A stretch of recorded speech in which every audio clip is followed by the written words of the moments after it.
Olá, então eu sou Eduardo Parreira, eu sou da OpenCap, estou com meu amigo aqui, o consultor André Burger, da Audaca. E aí, André? Tudo bem? Boa noite. Satisfação estar contigo novamente, Eduardo. Perfeito. Ó, o pessoal também pergunta, várias vezes eles querem saber assim, a pergunta quanto vale o meu negócio? Quanto vale a minha empresa, né? Então hoje eu queria bater um papo contigo sobre isso, né? Que orientações e que dicas a gente pode dar para quem está avaliando seu negócio, avaliando sua empresa e quer saber quanto vale, né? Afinal de contas, quando você vai captar dinheiro, fazer uma captação ou futuramente receber investidores, ou mesmo um IPO, um direct list, saber quanto vale deve ser uma informação importante. O que você acha, André? É importante, sim. Eu acho que é uma das coisas mais difíceis de se chegar, porque não existe uma ciência exata para dizer quanto vale uma empresa. Se fosse uma empresa aberta, uma empresa listada em bolsa, fica muito mais fácil, porque aí tu tens o mercado dizendo quanto vale aquele negócio, né? Tem transações, mesmo que não seja diariamente, tu tens de tempos em tempos transações que dá o valor daquela ação, consequentemente, você sabe o valor da empresa. Mas como é que a gente faz com uma empresa que é fechada, uma empresa que não é listada em bolsa? Como é que a gente chega lá? Boa. Existem vários métodos para isso. Tá? Assim, se olha na internet, se olha em livros, a bibliografia sobre isso é vasta. Né? E tem várias maneiras de se calcular. Algumas mais fáceis, outras mais difíceis, mas não existe, do meu ponto de vista, um único método. Né? O que existem são várias metodologias que vale a pena se buscar até para ver se existe uma tendência a um número. Né? Então, eu acho que a gente poderia começar por isso aí. Não existe um número exato. Né? E também depende muito, do meu ponto de vista, quem está interessado naquilo, quem está comprando. Né? Tem muito a ver com o interesse do comprador, o valor daquilo que ele está comprando. Boa. Ó, tu falaste aí de livros, de literatura, né? Eu reuni aqui alguma coisa para indicar, né? Então, por exemplo, para quem quer ter só uma visão bem assim superficial, mas ao mesmo tempo sucinta, né, resumida, esse livro aqui, ó, é da Lilian Carretti. Quanto vale o meu negócio? Ele é fininho, ó. É um livro rápido de você dar uma olhada e você sai com uma noção interessante aqui. Ela coloca um monte de planilhas aqui, André.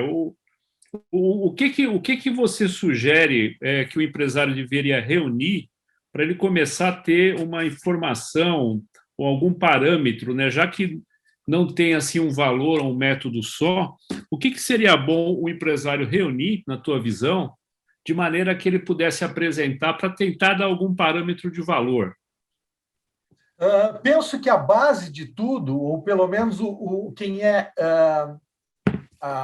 de fora da empresa, para olhar ou tentar imaginar, tentar criar aí uma ideia de valor, é fundamental as demonstrações financeiras. O balanço de resultados, o Concordo. demonstrativo de resultados, o balanço patrimonial, eu acho que são assuntos fundamentais, temas fundamentais, informações fundamentais para se chegar ao valuation. Então, aí, quanto mais fidedignas forem as informações financeiras, tá, melhor será a possibilidade de chegarmos a um número que se aproxime do real valor da empresa. Ótimo. Ó, outros que eu consegui reunir aqui, é, é, esse outro, por exemplo, ele é do Ricardo Serra e Michel Wickert. Valuation, ó. Valuation, um guia fundamental. É Boa. curioso que já nesse, que é um pouco mais aprofundado, ele enfatiza também as projeções, né? Na tua visão, André, o que as projeções elas tem porque tu falaste agora da importância do histórico, né, do balanço demonstrativo de resultado, ou seja, a visão do que a empresa vem produzindo, vem performando até então, né? Agora, na literatura a gente vai encontrar muito material enfatizando também as projeções, né? Por que as projeções têm importância para a avaliação? Um dos métodos principais, o mais usado, o mais comum, é justamente o método do fluxo de caixa descontado. O que é isso? É trazer a valor presente os resultados, a geração de caixa futura da empresa. Mas por que isso? Por que a gente tem que usar o futuro, que é uma coisa incerta, e não o passado? Mas justamente por isso. Quem está comprando uma empresa não está preocupado com o que passou. O que passou, passou. Não necessariamente a empresa vai repetir o que ela fez no passado. É claro que dificilmente a empresa fuja muito, uma empresa que tem um histórico de vários anos, ela fuja muito da sua tendência. Mas é importante se conhecer o futuro, né? Justamente o que o Eduardo falou, as projeções, porque é em cima dele que vai se imaginar muito bem qual é a tendência dessa empresa, o que essa empresa pode gerar de resultado futuro. Porque quem estiver comprando hoje está muito mais preocupado com o que pode ganhar lá na frente e, por isso, está pagando um preço hoje. Perfeito.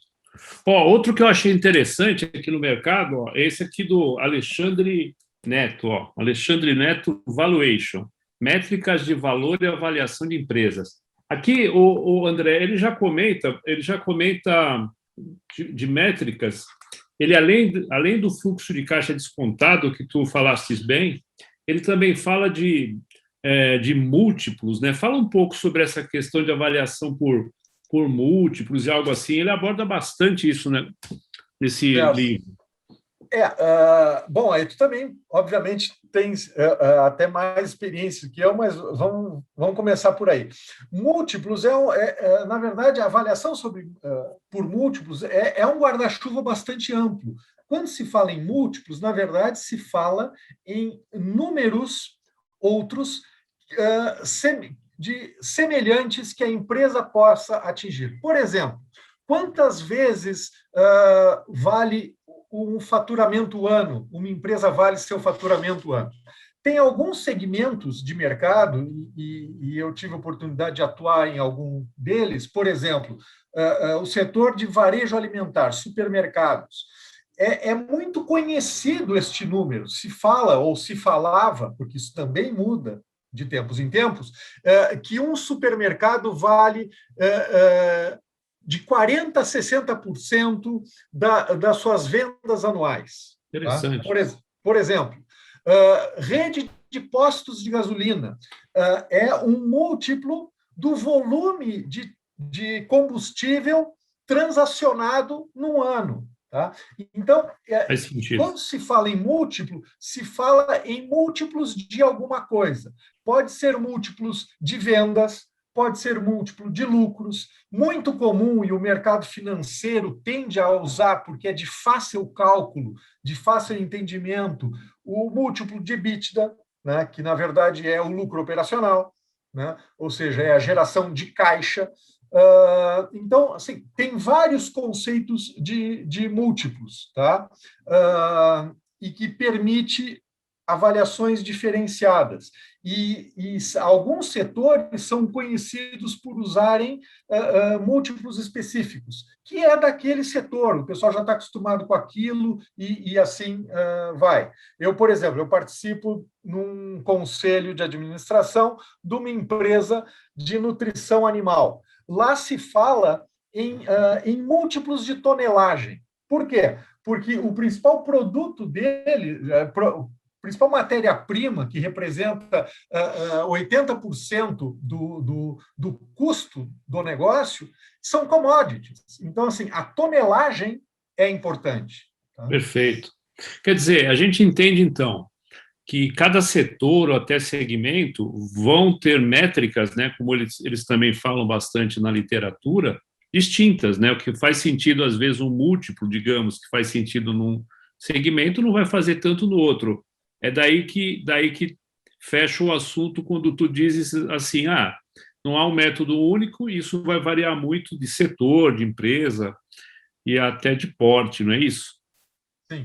E é importante, Eduardo, do meu ponto de vista, quando um sócio, quando um acionista, quando um empresário pretende ou tem intenção de fazer uma avaliação do seu negócio, que não se concentre num único número, num único método, num único parâmetro, porque isso pode gerar distorções. Então, buscar de 2 a 3 métodos diferentes permite ao empresário ter uma visão mais abrangente, digamos, um leque, né? Uma variância de número. Este negócio vale de tanto a tanto, né? Não existe um número cravado. Essa empresa vale 10,89. Não, ela pode valer 9, como pode valer 11. Né? Depende, novamente, de quem está olhando para a compra. Outra coisa, André, que a gente encontra em praticamente todos os livros, esse aqui é mais um, ó, de alguns colegas aí, do Martelanque, do Pazin e do Pereira, né? É a avaliação de empresas, um guia para fusões e aquisições e private equity. Tu trabalhaste muitos anos com private equity, então você domina isso tudo. E aqui, o tempo inteiro, quase o tempo todo, eles dão ênfase também à tal da taxa de desconto. Você tem algo que você queira falar sobre a famosa taxa de desconto que aparece em quase toda a literatura sobre avaliação? Sim. Esse é o número que ninguém sabe e todo mundo chuta. Né? O que é a taxa de desconto? Quando a gente fala que uma empresa vale o que ela vai gerar de resultados no futuro, tá? E a gente, por outro lado, já aprendeu que o dinheiro tem valor no tempo, tá? Muito bem. O que significa esses ganhos futuros no dia de hoje? Trazer do futuro para o presente esses valores, você tem que descontar a uma determinada taxa. Tá? Receber $1.000 daqui a 2 anos é diferente de receber $1.000 hoje, certo? Hoje vale mais do que daqui a 2 anos. Então, quando a gente fala em taxa de desconto, qual é a taxa de juros que nós vamos utilizar para trazer a valor presente este valor de rendimentos futuros, de geração de caixa futuro. E essa é uma discussão grande, uma discussão acadêmica, tem doutores em economia que passam a sua vida discutindo isso. Tá? Qual é a taxa de desconto? E isso tem muitas coisas envolvidas, desde a taxa de inflação, a taxa de juros americana, a taxa de juros brasileira, a taxa de risco do Brasil, enfim, tem uma série de coisas que compõem ou podem compor essa taxa. Mas, como regra geral, é o seguinte: quanto menor o negócio, quanto mais arriscado ele for, quanto menos liquidez ele tiver, maior deve ser essa taxa de desconto. Ou seja, se eu for descontar um fluxo de caixa do Bradesco, tá? Eu vou usar uma taxa de desconto inferior do que eu usaria para fazer um fluxo de caixa descontado de uma mercearia. Por quê? Porque uma mercearia apresenta um risco de negócio maior do que um Bradesco, por exemplo. Perfeito. A gente também poderia, então, deduzir aí, André, que a taxa também tem elementos que podem representar o que os investidores, ou aquele que está fazendo a aquisição, né, parcial ou total, ou tal, entende como como ganho, quanto ele quer ter também de retorno nisso, já que ele está colocando o dinheiro agora, no presente, e vai ficar usufruindo de alguma valorização disso daí para frente, correto? Sem dúvida. E isso, Eduardo, acho que a gente passa por um outro tipo de discussão que me parece que é interessante, que é quem usa que taxa de desconto? Tá? Por exemplo, tu mencionaste, é verdade, eu venho aí de uma experiência larga em trabalhar com fundos de private equity. Os fundos de private equity, eles têm por objetivo o ganho financeiro, ponto. Tá? Que é diferente de um investidor que tenha interesses estratégicos. Por exemplo, um fundo de private equity, ao comprar uma participação numa empresa ou comprar uma empresa, ele pretende ficar naquele negócio um par de anos, 5 anos, enfim, é um período determinado. Ou seja, ele quer comprar para vender em algum momento mais tarde. Quando a gente fala de investidor estratégico, digamos, um banco que compre outro banco, ou uma rede de supermercados que compra outra rede de supermercados, ao fazer essas contas, né, de taxa interna de desconto, de valor presente do que está se comprando, existe uma subjetividade que vai além da taxa de desconto, que é, muito bem, se eu comprar esta rede de supermercado, quanto que eu agrego de market share? Ou que regiões eu passo a atuar que antes eu não atuava? E isso, muitas vezes, não é possível captar no número da taxa de desconto. Então, aí já começa a haver variações do valuation, variações da valorização do negócio. Né?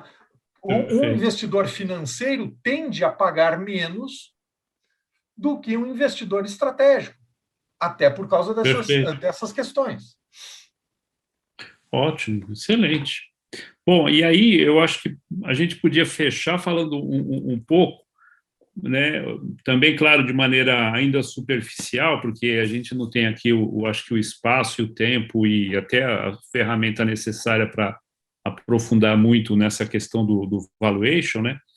Mas eu também encontrei uma literatura que é sobre as empresas, então, de capital aberto, né? Ó, esse aqui, ó. Essa aqui é do Alexandre Póvoa, Valuation com precificar ações, né? Aí eu percebo bastante sobre esse outro mundo que você comentou agora, né? Quando a empresa já está, então, listada numa bolsa de valores internacional, ela é pública, você tem muito mais informação à disposição, né? De forma pública, você consegue consultar e verificar quantas ações estão à disposição, estão disponíveis ao mercado, né? Qual o valor, né, naquele dia ou até naquela hora, né, daquela ação, e, portanto, com isso fazer uma conta rápida de quanto a empresa vale. E uma coisa que a gente nota, André, queria que até você comentasse um pouco, às vezes a gente percebe que o valor, esse valor de mercado, né, esse valuation atribuído a essa empresa, às vezes supera muito o tamanho da própria empresa. A gente tem casos aí clássicos atualmente no mercado, né?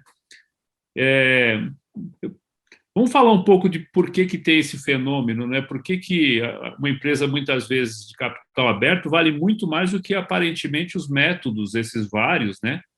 Eles até indicam, né? Não, e aí, Eduardo, eu gostaria de te ouvir também pela experiência que tu tens em algumas empresas, especificamente empresas de tecnologia, que a gente vê um valor impressionante. Pega uma Tesla, por exemplo, mas empresas de tecnologia, em geral, têm esse diferencial muito grande, e o que leva também a uma grande dificuldade de fazer um valuation. Né? Eu já tive um caso onde a minha empresa Audac estava contratada para assessorar a venda de uma empresa e que nós tínhamos, obviamente, que fazer o valuation dessa empresa. Tá? Nós fizemos o valuation baseado nesses métodos aí que a gente falou, fluxo de caixa contado, múltiplos de EBITDA e tal, e deu um valor que não agradou ao empresário. Tá? E aí, um outro consultor, tá, propôs ao empresário um valor significativamente mais alto, estamos falando aí algo como 3 vezes, tá, o valor médio que nós tínhamos chegado, e foi muito bem sucedido em encontrar um comprador, tá, a este valor. Tá? Erramos? Sim, nós erramos ao fazer o valuation. Por quê? Porque quem comprou, e aí eu volto ao comentário anterior, quem comprou era alguém que queria entrar no mercado brasileiro e pagava um preço extra para essa entrada. E nós não conseguimos captar essa diferença, essa entrada no mercado brasileiro simplesmente com as demonstrações financeiras, simplesmente com as projeções. E eu estou usando isso como exemplo, mesmo não sendo uma empresa aberta, uma empresa listada, porque isso também acontece com essas empresas. Muitas vezes os números atuais e mesmo de projeções de horizonte aí de 2, 3, 4 anos não captam a totalidade do potencial de ganho que empresas de tecnologia ou de crescimento exponencial possam ter. Mas aí eu gostaria que tu falasse, Eduardo, porque tu tem muito mais experiência que eu nisso. Perfeito. Olha, o que eu tenho visto é assim, né? Às vezes você chega numa empresa menor e o empresário, como tu bem disseste ali, ele se adiantou e contratou alguém para fazer uma avaliação, um valuation para ele. Só que, às vezes, infelizmente, o que o empresário faz é contratar alguém que tem todo esse conhecimento que a gente comentou um pouco aqui, de literatura ou até acadêmico, mas não tem essa experiência, não tem a tua experiência, não tem a experiência de alguém que já passou por N situações, alguém que já ganhou, já perdeu, já aprendeu com isso, e várias empresas. Qual é a diferença disso? Se você contrata alguém simplesmente para avaliar a tua empresa e falar que ela vale muito, ele vai escrever ali, né, como dizem, a planilha aceita tudo, ele vai escrever de tal modo que vai apontar que aquilo vale muito, ou vale X. Esse não é o pulo do gato. O pulo do gato é achar quem compre aquele valor. Uhum. Então, eu acho que hoje em dia, um bom advisor, uma boa empresa de assessoria e consultoria, obviamente que tem que dominar todo esse arcabouço de técnicas, né? Saber quando aplicar para cada segmento o quê, né? Ter a devida experiência para produzir uma boa apresentação, uma boa avaliação daquela empresa. Mas, mais que isso, acho que o grande valor de um bom assessor, uma assessoria, como a tua e outras que estão no mercado, é encontrar quem dê o devido valor àquilo, que pode, muitas vezes, superar o que a técnica mostra. E a prova disso é o mercado de capitais. Não tem nada mais, assim, óbvio do que o mercado de capitais, que o que vale é a demanda. Se aquela empresa, se aquela ação, ela está sendo muito desejada, todo mundo quer ter aquilo, ela vai valer muito mais do que, de fato, a empresa, por qualquer método, é avaliada. Né? Então, o segredo é isso, é você achar as combinações certas para cada negócio, para cada empresa, né? O investidor que seja estratégico, né? Aquele investidor que, de fato, conheça aquele segmento e o potencial dela crescer, né? E apresentar isso também da maneira adequada, né? Eu acho que essa é a grande diferença, né? Você tem que conhecer e dominar as técnicas, essas todas, e métodos, mas mais do que isso, o grande valor, né, que o empresário não pode deixar passar é se preparar para isso e estar com os players adequados. Isso é que vai fazer a diferença. Eduardo, não podia concordar mais, e estar bem assessorado é fundamental para pôr os pés no chão. O papel principal do advisor é trazer o empresário para a realidade. E isso é fácil de entender, quer dizer, muitas vezes o empresário gastou muito tempo da sua vida, muito esforço, e ele tem entre aspas, aí, um carinho, fruto de uma dedicação apego, que ele né? fez, um apego, fruto do que ele fez, e num país como o Brasil, de tão difícil ambiente para empreender, isso é memorável, isso é muito bacana, e aí ele tende a supervalorizar o seu negócio. Daí, duas observações que eu acho importante fazer em cima do que tu comentaste. Nada melhor do que o mercado para dizer quanto vale um negócio. E que mercado é esse? Bom, se eu tenho uma empresa, por exemplo, uma empresa de produção de frangos, e que seja pequena que seja, essa empresa não pode valer proporcionalmente mais do que uma BRF, que já está precificada e está no mercado. Tá? Então, assim, comparar o seu negócio com valores equivalentes a empresas que já estão no mercado é fundamental para justamente dar esse choque de realidade. Tá? Esse é o primeiro ponto. O segundo ponto, e isso eu faço questão de falar, e eu tenho certeza que o Eduardo mais de uma vez enfrentou, eu pelo menos diversas vezes, você faz todo um trabalho de avaliação, de valuation, e o empresário depois diz, mas isso é um negócio. E quanto vale a minha marca? Tá? É importante entender que se aquela marca não existisse, tá? Ele não teria aquele resultado de vendas, ele não teria aquela geração de lucro, ele não teria aquele fluxo de caixa. Então, tirar e querer valorizar o negócio aos pedaços não funciona. A empresa é uma só. Você não pode valorizar a Coca-Cola sem que esteja junto do negócio a própria marca Coca-Cola.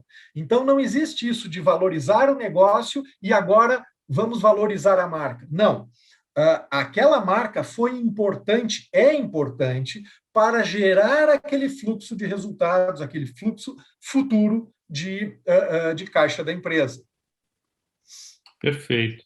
Bom, André, eu acho que você respondeu muito bem umas perguntas que estavam encaminhando aqui. Uma que é justamente, era assim, o que o empresário pode fazer para que a empresa valha mais? Eu acho que você comentou bem, quer dizer, se organizar para isso, se apresentar de maneira adequada, ter números, né? Ter os números ali à disposição e se comparar com quem já está no mercado, né? E não se iludir nem ao céu e nem à terra, né? Aterrissar e ter uma visão realista. A gente está com o nosso tempo acabando, você vê, esse assunto ele pode ser muito extenso, e eu queria te convidar para a gente marcar um outro dia para a gente falar de um assunto que cada vez vai aparecer mais, né? Eu e você, a gente lida muito com empresas ongoing, né? Empresas que já estão aí crescendo, estão naquele momento de dar aquele crescimento final, que querem abrir capital e tudo mais, né?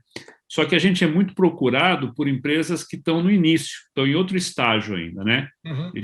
São as empresas startups e aquelas que são scale-ups. E, naturalmente, a avaliação dessas empresas usa outros critérios. Então, a gente podia marcar um dia, André, se você topar, e a gente vir só dar dicas para quem, então, está iniciando, para quem está com uma empresa num porte menor. O que você acha? Vamos lá, quando quiseres. É uma satisfação. Muito bom. Então, bom, por hoje é isso. Eu queria que o André deixasse os contatos dele aí. Pois não, meu nome é André Burger, eu sou da Aldaca Consultoria, focada em fundraising para empresas, captação de recursos para empresas. Obrigado. Perfeito. Eu sou Eduardo Parreira, da OpenCap. Até a próxima.